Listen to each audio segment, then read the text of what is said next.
حضرت ابراہیم علیہ السلام کی عادت یہ تھی کہ مہمان کے بغیر کھانا نہیں کھاتے تھے، اور یہ بات ذہن میں رکھو کہ جو کھانا مہمان کے ساتھ کھایا جاتا ہے اس کا حساب نہیں ہوگا۔ تو جب بھی بھوک ستاتی تو کسی شخص کو ڈھونڈ کے لے آتے، اس کے ساتھ دسترخوان پہ بیٹھ کے کھانا کھاتے۔ ایک دن ایک مہمان کو ڈھونڈ لائے اور کھانا تیار تھا، تو کہا کہ اللہ کا مبارک نام لیجیے اور شروع کیجیے۔ اس نے کہا میں تو اللہ کو نہیں مانتا۔ تو کہا کہ میاں تیرا اور میرا رشتہ کیا ہے؟ میں تجھے اللہ کے نام پہ تو کھلا رہا ہوں کہ تو اس کا بندہ ہے، اور اگر تو اس کا نام ہی گوارا نہیں کرتا تو پھر کیا باقی بچا؟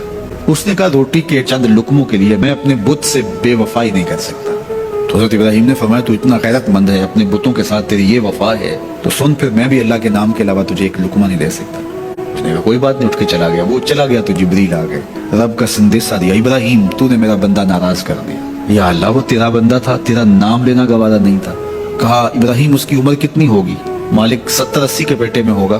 تو کہا اتنا عرصہ ہو گیا نا کہ میں اس کو دے رہا ہوں، تم ایک دن نہیں کھلا سکے۔ اب ابراہیم علیہ السلام ان کو ڈھونڈ رہا، وہ پہاڑ چڑھ رہا تھا، تو آواز دی، او میاں آ جاؤ کھانا ٹھنڈا ہو رہا ہے۔ اس نے کہا آ جاؤں گا لیکن تمہارے رب کا نام نہیں لوں گا۔ کہا نہ لینا، آ جاؤ۔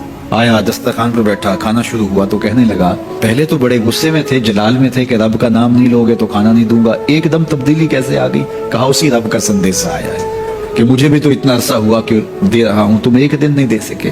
تو اس نے کہا تیرا رب اتنا مہربان ہے تو مجھے بھی اس اپنے رب کا غلام بنا لے۔